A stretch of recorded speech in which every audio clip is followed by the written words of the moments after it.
इतिहास का पिता किसको माना जाता है? पुस्तक क्या है? किस सदी के आसपास लिखी गई थी? 5वीं। भारत और फारस दो देशों के संबंधों का इसमें वर्णन किया गया है। प्रागैतिहासिक काल का विभाजन कितने भागों में किया गया था? पूरा पाषाण काल। आग की खोज किस काल में हुई थी? पशुपालन करना मानव कब से शुरू किया था? कृषि कार्य करना कब से शुरू किया था? नवपाषाण काल। आग की खोज पूरा पाषाण काल, पशुपालन मध्य पाषाण काल और कृषि कार्य करना नव। मिस्र की सभ्यता किस नदी की? चीन की सभ्यता? हांगहो पीली नदी की। मेसोपोटामिया की सभ्यता? सिंधु सभ्यता की सर्वमान्य तिथि? हड़प्पा पूरा स्थल कहाँ है? मोहनजोदड़ो का किस राज्य में है? किस राज्य में? गुजरात कहाँ है? ओ सॉरी, लोथल पूरा स्थल। कालीबंगा कहाँ है? बनावली कहाँ है?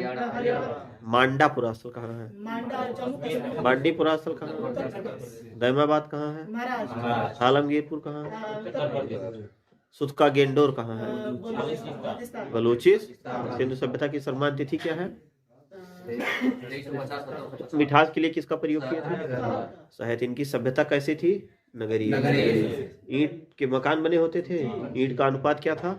4:2 या 1:2 कौन सा ऐसा पूरा स्थल था जहाँ के दरवाजे मुख्य सड़क की ओर खुलते थे? लोथल। स्नानागार का प्रमाण कहाँ से मिला? अन्नागार का प्रमाण कहाँ से मिला? दोनों जगह से मिला, वहाँ दोनों जगह से मिला। हड़प्पा रावी नदी के चूड़ियों का प्रमाण कहाँ से मिला है? चूड़ियों का काली बंगा। वैदिक सभ्यता की सम्मान तिथि क्या है? 1500 से 6। वेदों की संख्या कितनी है? वेदांग कितने हैं? उपवेद कितने हैं? महाकाव्य कितने हैं? 2। सबसे प्राचीन महाकाव्य कौन सा है? रामायण। सबसे बड़ा महाकाव्य की बात करें, महाभारत। दोनों किस भाषा में लिखे गए हैं? संस्कृत भाषा में। संस्कार की संख्या कितनी है? विवाह कितने प्रकार के उत्तर वैदिक? उपनिषद कितने होते थे? 108। उपनिषदों की संख्या 108 बताई गई थी ना। मिठास के लिए सॉरी, सबसे प्रिय पशु इन लोगों का क्या था? आर्यों का घोड़ा था। और उन लोगों का वैदिक सिद्ध सभ्यता के लोगों का प्रिय पशु क्या था? उबड़ वाला बैल। ये लोग किस देवता की पूजा करते थे? आर्य लोग। मतलब पूजा क्या, सबसे ज्यादा प्रिय देवता इनको इंद्र था। और पशुपति सिंधु सभ्यता से हुआ करता थे ना।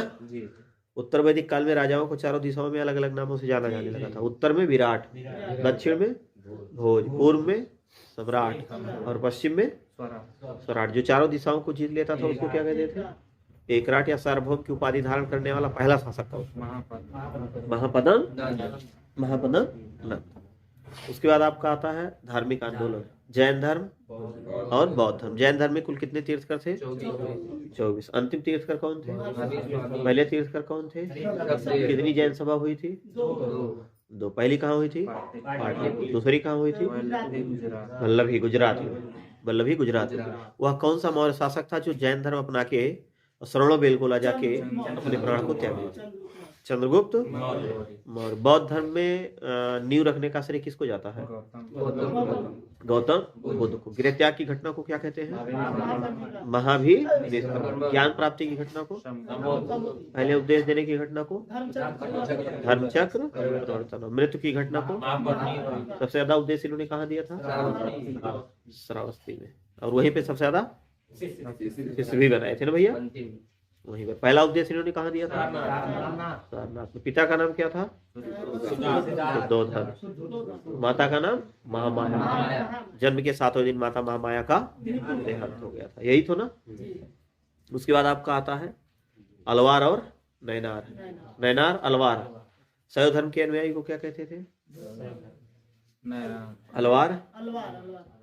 वैष्णव के? ये दक्षिण भारत में था। दक्षिण भारत में आर्यीकरण करने की जिम्मेदारी दक्षिण में किसको दी गई थी? अगस्त ऋषि को, है ना। उत्तर में किसको दी गई थी? गौतम राहुगढ़ को। आर्यीकरण की जिम्मेदारी उत्तर भारत में किसने की थी? गौतम राहुगढ़ ने की थी। उसके बाद आपका आता है 16 महाजनपद का उल्लेख किस ग्रंथ में मिलता है?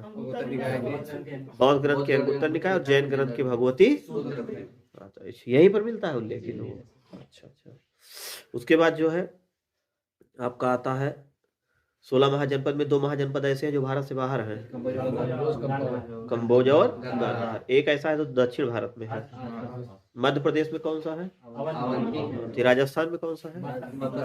कौन सा ऐसा महाजनपद था जो आज वर्तमान में 3 राज्यों में इसको सीमा है? कुरु महाजनपद। पूरे उत्तर प्रदेश में कुल महाजनपदों की संख्या 8। बिहार में कितना है? 16 महाजनपदों में सबसे श्रेष्ठ कौन था? मगध की पहली राजधानी गिरिब्रज या राजगीर। उसके बाद पाटलिपुत्र बनी थी, उसके बाद वैशाली बनी थी। यही तो था मामला। 16 महाजनपदों में सबसे बड़ा यही था ना, मगध महाजनपद। मगध में 3 राजवंशों ने शासन किया था। पहला राजवंश कौन सा था? दूसरा राजवंश, तीसरा राजवंश। अच्छा, हर्यक वंश के शासकों का क्रम बताइए। बिंबिसार, अजातशत्रु, उसके बाद उदयन, नाग, दशरथ। उसके बाद शिशुनाग वंश के 2 प्रमुख शासक, शिशुनाग और महापद्म। नंद वंश का, अच्छा नहीं सॉरी, शिशुनाग और कालासुर, शिशुनाग और कालासुर। और नंद वंश में महापद्म नंद और धनानंद। हमें लगता है मगध साम्राज्य का अंतिम शासक कौन था? अच्छा, धनानंद या घनानंद ही था। उसके बाद किस वंश की स्थापना हुई? मौर्य वंश के शासकों का क्रम बताइए। चंद्रगुप्त मौर्य, बिंदुसार, अशोक, कुणाल, संप्रति, दशरथ, बृहद्रथ। सही है ना? यही लोग शासन किए थे क्रम से। अंतिम मौर्य शासक कौन था? भारत में अभिलेखों का जन्मदाता किसको माना जाता है? अशोक को। कौटिल्य किसके दरबार में प्रधानमंत्री थे? चंद्रगुप्त। और राधा गुप्त किसके दरबार में प्रधानमंत्री? अशोक। और अशोक ने 3 अभिलेख जारी किए थे ना, शिलालेख, स्तंभ लेख और गुहा लेख। जो गुफाओं के अंदर उत्कीर्ण किया जाता था उसको गुहा लेख। पिलर बना के जो बनाते थे उसमें स्तंभ लेख। और जो त्रिभुजा आकार में बनता है जैसे आज तमाम माननीय लोगों का शिलालेख। ऐसी भाषा क्या थी? ज्यादातर ब्राह्मी थी।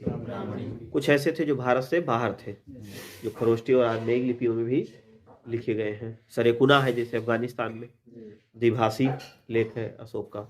अशोक के अभिलेखों को सबसे पहले किसने खोजा था?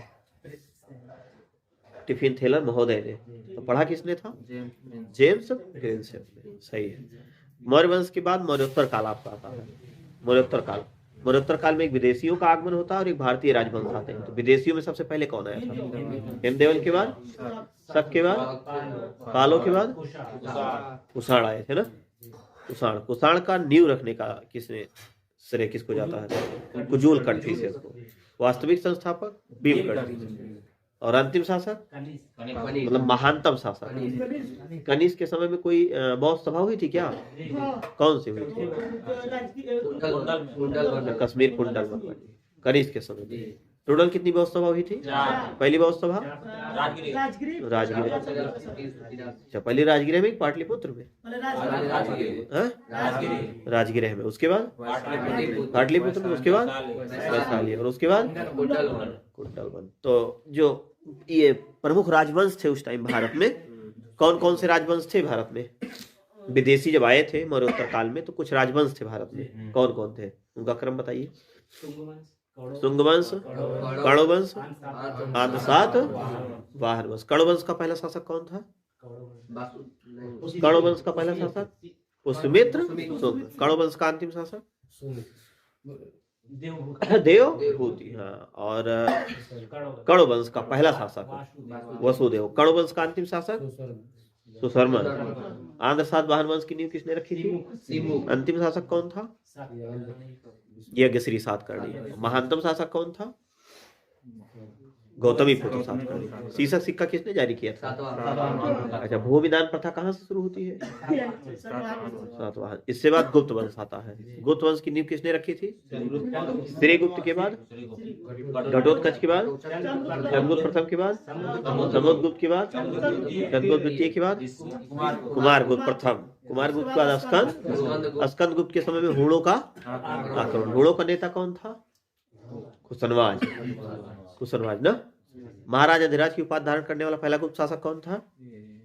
चंद्रगुप्त प्रथम। इसने अपनी जो राज्याभिषेक करवाई थी उसकी तिथि क्या थी इसकी? 319। इसी समय गुप्त संवत की शुरुआत हुई ना भैया, गुप्त संवत। और भारत का नेपोलियन किसको कहते हैं? ग्रहण मोक्षानुग्रह की नीति इसी ने अपनाई थी क्या? पहले ग्रहण कर लेता था, मुच्छा लेता था, फिर राजा के अनुग्रह पे उसको वापस कर देता था। ऐसे ही कुछ था ना मामला। किसके समय फाह्यान आया था? चंद्रगुप्त द्वितीय के समय फाह्यान चीनी यात्री था ना। परवर्ती गुप्त शासक पहला कौन था? पुरुगुप्त। उसके बाद नरसिंहगुप्त के बाद भानुगुप्त के बाद मैनगुप्त के बाद कुमारगुप्त द्वितीय के बाद विष्णुगुप्त। अंतिम शासक कौन था? इसके बाद गुप्तोत्तर काल आता है, अंतिम टॉपिक ना प्राचीन इतिहास का। गुप्तोत्तर काल में जो है स्थानेश्वर का शासक, महानतम शासक कौन था? हर्षवर्धन था। उस समय कन्नौज का शासक कौन था? ग्रेवर्मन। मालवा का शासक कौन था? देवगुप्त। बंगाल का शासक कौन था? शशांक। देवगुप्त की हत्या किसके द्वारा की गई थी? प्रभाकर वर्धन। और शशांक को किसने मारा था? हर्षवर्धन। हर्षवर्धन के समय में चीनी यात्री कोई आया था, कौन था? ह्वेनसांग की एक पुस्तक है सीयू की, और ऑलरेडी ये खुद एक कवि था। कौन? हर्षवर्धन। इसकी प्रमुख रचना, कुछ नाटक है इसके प्रमुख, कौन कौन है? प्रियदर्शिका, रत्नावली और नागा। हर्षचरित किसकी है? बाण भट्ट। बाण भट्ट किसके दरबारी कवि थे?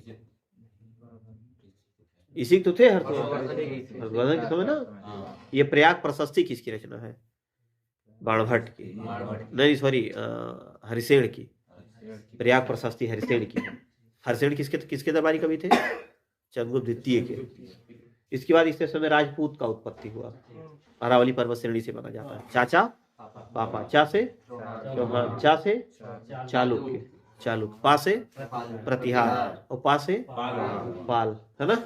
आप बताएंगे गुर्जर प्रतिहार वंश की नींव किसने रखी थी? नींव रखने का श्रेय किसको जाता है? ना से नींव नाग भट्ट। और वास्तविक संस्थापक किसको माना जाता है? वत्सराज। सबसे महानतम शासक किसको? मीर भोज के दरबार में कवि रहते थे कोई, जिन्होंने कर्पूर मंजरी की रचना की थी। त्रिपक्षीय युद्ध किसको पाने के लिए हुआ था? कन्नौज को। कन्नौज का शासक कौन था? इंद्रायुध और चक्रवर्ती। पाल वंश की नींव किसने रखी थी? गोपाल। गोपाल एक ऐसा शासक था जो सर्व सम्मति से जनता के द्वारा चुना गया था ना।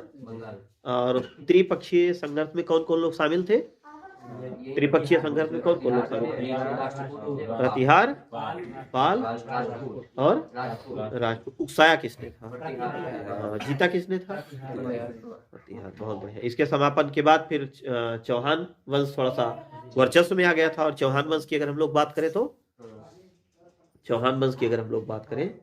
चौहान में पृथ्वीराज चौहान तृतीय सबसे महान। अब इसी बीच भारत में विदेशी मतलब मुस्लिम आक्रमणकारी प्रारंभ हो जाते हैं। आपका प्राचीन इतिहास पूरा एकदम समाप्त हो गया।